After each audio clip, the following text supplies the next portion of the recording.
Joined on the line by David Hayes. David, on Friday night at Moonee Valley, we've got 3 runners engaged. Race 2, Hilton Castle over the 2000. Very good last start and gets the opportunity to break his maiden in town. Yeah, look, he didn't get the best of rides last start, and I think he's actually improved. So if he gets a reasonable run from the wide barrier, I think he could run very close. Race 6, Great Game, returns after a 3-month break. He's first up over the 1200. I think a very promising young horse. May find the 1200 a bit short, but look for him finishing strongly. Race 7, a Chic over the mile, drawn in 5. The plan just to roll forward with him?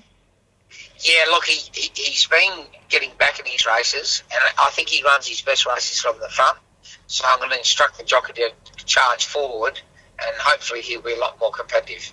Flemington on Saturday, there's 2 first starters in the opener down the straight over the 1000. Let's start with the Fastnet Rock filly, 4 Lulu, $7.50 chance. Look, she's a promising filly, and she's out of a good mare, Cat's Whisker. I think as the races get longer, she'll get better, but I'm very happy with her. And Chad takes the ride on La Chicalina. Yeah, she's a filly with a bit of speed, and she's been set for the Magic Million, so I'd love her to be competitive on Sunday. Race 3's Kahir, a horse who showed ability in his last prep. First up today over the 1000, $16. Look, his track work's been excellent. It's probably the up in class, the highest he's been, but I think he can take some good steps and be a good open sprinter for the stable. Race 5, All Burns, back to Flemington where he always performs well, steps up to the 1700. Yeah, I think track and distance will suit. Look for an improved run. Also in race 5, Backstead, taken a bit out of his comfort zone last start and didn't really finish off. No, I think he'll be much better at Flemington. A very consistent horse, and track and distance will suit us like All Burns. Race 7 is Whisper Downs. Didn't appreciate the heavy track last start. Typically a model of consistency though. He's $8. Yeah, look, he's got plenty of weight, but look to him to improve back on top of the ground and at Flemington. I think you'll find this horse is getting close to a win. Race 8, there's 2 to talk about. Catered is a $17 chance drawn out in barrier 14. Yeah, look, her run was better than it looked the other day.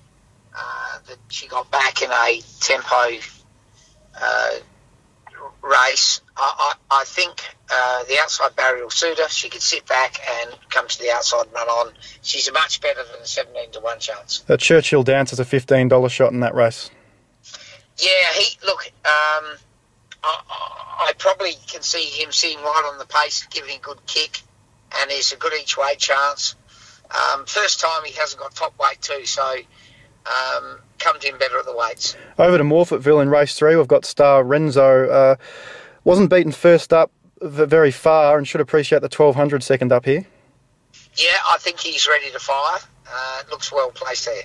Race 5, Bradman over a mile, carries a 60 kilos, but should have the class edge, you'd think?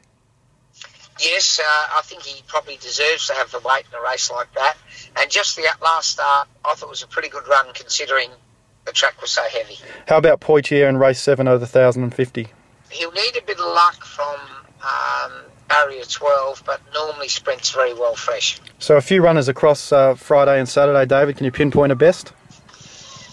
I probably like Poitier each way.